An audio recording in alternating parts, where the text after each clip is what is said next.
Hello, everyone. In today's lesson, we're going to dive into the world of statistics and explore how we can represent data visually. We'll be covering section 6C on presenting data. While numerical summaries like the mean and standard deviation are useful, sometimes a picture really is worth 1,000 words. Graphical representations can give us an intuitive feel for the shape and spread of our data.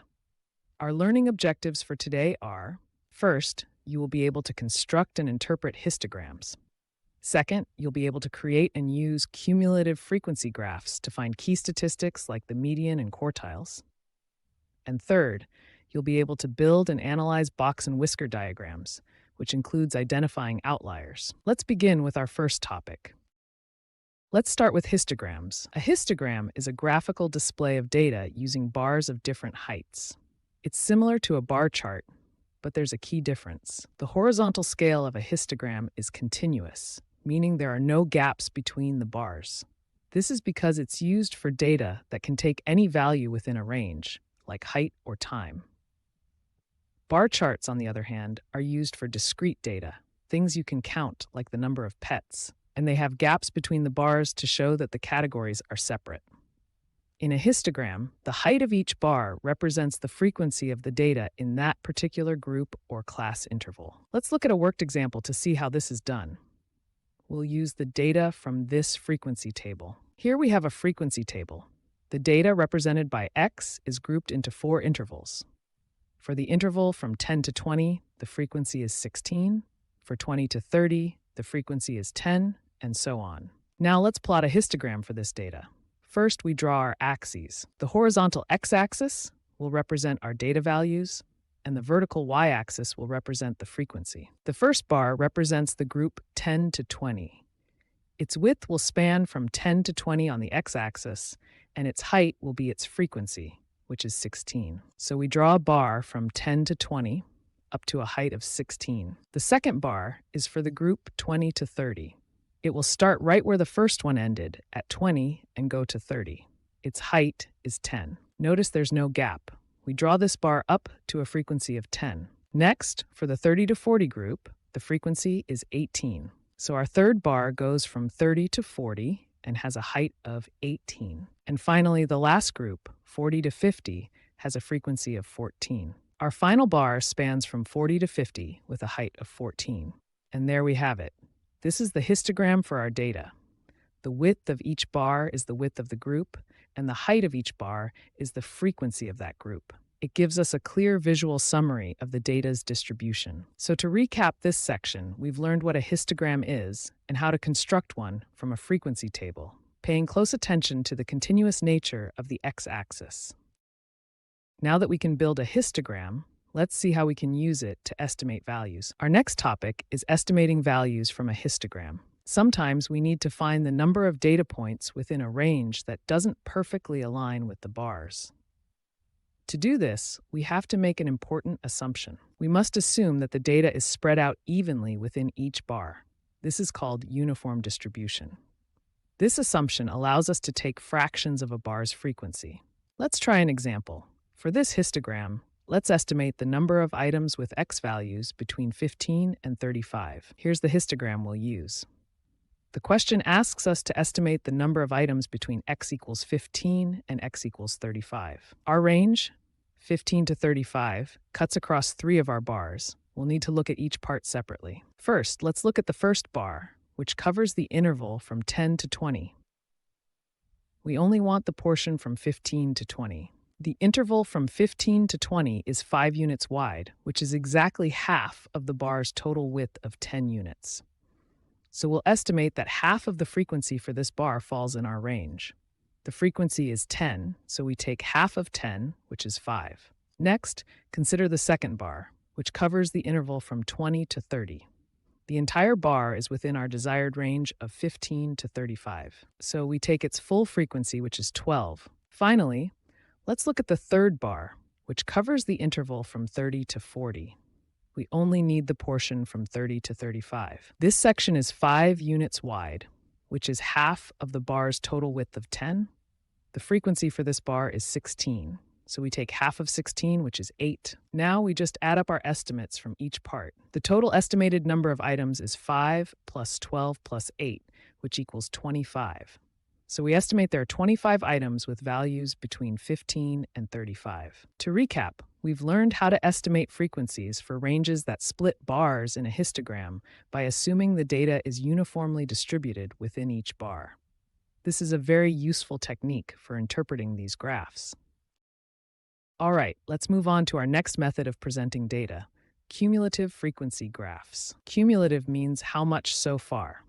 So the cumulative frequency is a running total of the frequencies. It tells us the total number of data points that are less than or equal to a certain value. Let's see how to construct one. We'll start with a standard frequency table. Here's the frequency table from our example. We have 4 groups with their respective frequencies. To create a cumulative frequency table, we need to calculate the running total. A key point here is that we plot the cumulative frequency against the upper boundary of each class interval. For the first group, up to x equals 20, the cumulative frequency is just its own frequency, 10. For the second group, up to x equals 30, we add the next frequency. 10 plus 12 is 22. We continue this process. Up to 40, it's 22 plus 16, which is 38. And finally, up to 50, it's 38 plus 12, which is 50. The final cumulative frequency should always equal the total number of data points. Now we can plot the graph. The x-axis is our data value, and the y-axis is the cumulative frequency. We'll set up our axes to accommodate our values. We plot points using the upper boundary for x and the cumulative frequency for y. It's also good practice to start the graph at the lower boundary of the first interval, which is 10, with a cumulative frequency of 0. So our first point is at 10, 0. Because there are 0 values less than 10. Our next point is 2010. Then we plot 30, 22, followed by 40, 38, and finally 50, 50. The last step is to connect these points. We can use straight line segments or a smooth curve. For this example, we'll use straight lines. Connecting the dots gives us our cumulative frequency graph, which is also known as an ogive. This S-shaped curve shows how the data accumulates. So we have now seen how to take a frequency table, calculate the cumulative frequencies, and plot them against the upper boundaries to create a cumulative frequency graph. Cumulative frequency graphs are incredibly powerful tools because they allow us to easily estimate key statistical measures. Let's focus now on interpreting these graphs. We can use them to find percentiles, which are points that a certain percentage of the data falls below. The most common percentiles are the median and the quartiles. The median, or Q2, is the 50th percentile, the middle value. The lower quartile, Q1, is the 25th percentile. And the upper quartile, Q3, is the 75th percentile. The difference between Q3 and Q1 gives us the interquartile range, or IQR, which tells us the spread of the middle half of the data. Let's use this graph from our notes to find these values. The total frequency here is 100. We have a cumulative frequency graph where the total frequency on the y-axis goes up to 100. To find the median, we need the 50th percentile. First, we find 50% of the total frequency. 50% of 100 is 50. So we find 50 on the y-axis, draw a line across to our curve, and then drop a line straight down to the x-axis. Reading the value on the x-axis, we get an estimated median of about 19. We use the exact same process for the quartiles. For the lower quartile, Q1, we need the 25th percentile. 25% of 100 is 25. We go to 25 on the y-axis, move across to the curve, and then down. This gives us an estimated Q1 of about 15. For the upper quartile, Q3, we find the 75th percentile. 75% of 100 is 75. Finding 75 on the y-axis, going across and down, we get an estimated Q3 of about 26. Now we can easily calculate the interquartile range. The IQR is Q3 minus Q1, which is approximately 26 minus 15, giving us an IQR of 11. This means the middle 50% of the data has a spread of 11 units. This method works for any percentile.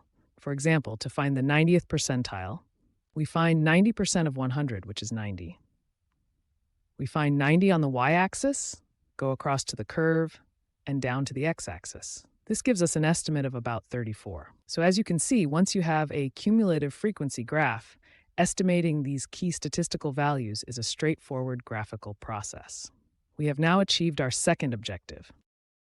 Our final graphical representation for today is the box and whisker diagram, also known as a box plot. A box plot provides a visual summary of a dataset using 5 key numbers. These 5 numbers are the minimum value, the lower quartile Q1, the median, the upper quartile Q3, and the maximum value. Together, they give a concise picture of the data's center and spread. However, we have to be careful with extreme values, which are called outliers. Box plots have a special way of handling them. An outlier is a data point that lies an abnormal distance from other values. We need a formal rule to identify them. The standard method is the 1.5 times IQR rule. First, you calculate the interquartile range. Then you find a lower fence by subtracting 1.5 times the IQR from Q1. You find an upper fence by adding 1.5 times the IQR to Q3. Any data point that falls below the lower fence or above the upper fence is considered an outlier. Let's walk through an example. Consider this data set. Using a calculator or by hand, we can find the 5-number summary. The minimum is 3, Q1 is 7, the median is 8, Q3 is 11, and the maximum is 20. Now let's check for outliers. First, we need the IQR. The IQR is 11 minus 7, which is 4. Now we find the fences. The lower fence is 7 minus 1.5 times 4, which is 1. The upper fence is 11 plus 1.5 times 4, which is 17. Is any of our data outside the range of 1 to 17? The minimum value 3 is inside, but the maximum value 20 is greater than 17. Therefore, the value 20 is an outlier. Now we can draw the box plot. The whiskers of the plot only extend to the smallest and largest values that are not outliers. We draw a box from Q1, which is 7, to Q3, which is 11. We draw a line inside the box for the median at 8. The left whisker goes down to our minimum value of 3. The right whisker goes up to the largest value in our data set that is not an outlier, which is 15. Finally, we mark the outlier 20 with a separate symbol like a cross. And this is our final box plot. It clearly shows the center and spread of the bulk of the data, while also highlighting the extreme value. We have now covered our third objective, learning to construct and interpret box plots, including the important step of identifying outliers.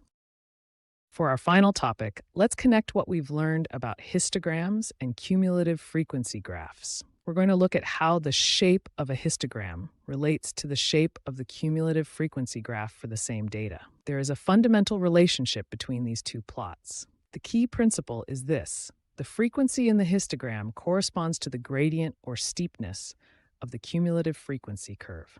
Think about it. When frequency is high, many data points are being added, so the cumulative total rises quickly, making the graph steep. When frequency is low, the total rises slowly, and the graph is flatter. Let's use this principle to solve a matching problem from your notes. We have 3 cumulative frequency graphs labeled A, B, and C, and 3 histograms labeled 1, 2, and 3. Our task is to match them up. Let's analyze histogram 1. Histogram 1 shows frequencies that start relatively low, increase to a peak in the middle, and then decrease. This means the corresponding cumulative frequency graph should start with a shallow slope, become steep in the middle, and then become shallow again at the end. This S-shape perfectly matches graph B. So, histogram 1 matches with cumulative frequency graph B. Now for histogram 2. Histogram 2 has its tallest bars at the beginning, and the frequencies consistently decrease. This means the cumulative frequency graph should be steepest at the start and gradually become less steep or flatter. This pattern matches graph C. So histogram 2 matches with cumulative frequency graph C. That leaves us with histogram 3 and graph A. Let's check if they match. Histogram 3 shows frequencies that start low and increase. This would mean the cumulative graph should start flat and get steeper and steeper. Graph A, however, is a straight line, which means it has a constant gradient. A constant gradient implies a constant frequency, a histogram where all the bars are the same height. So, neither histogram 3 nor graph A have a perfect match in the given options. This can sometimes happen in textbook exercises. The important takeaway is the principle itself.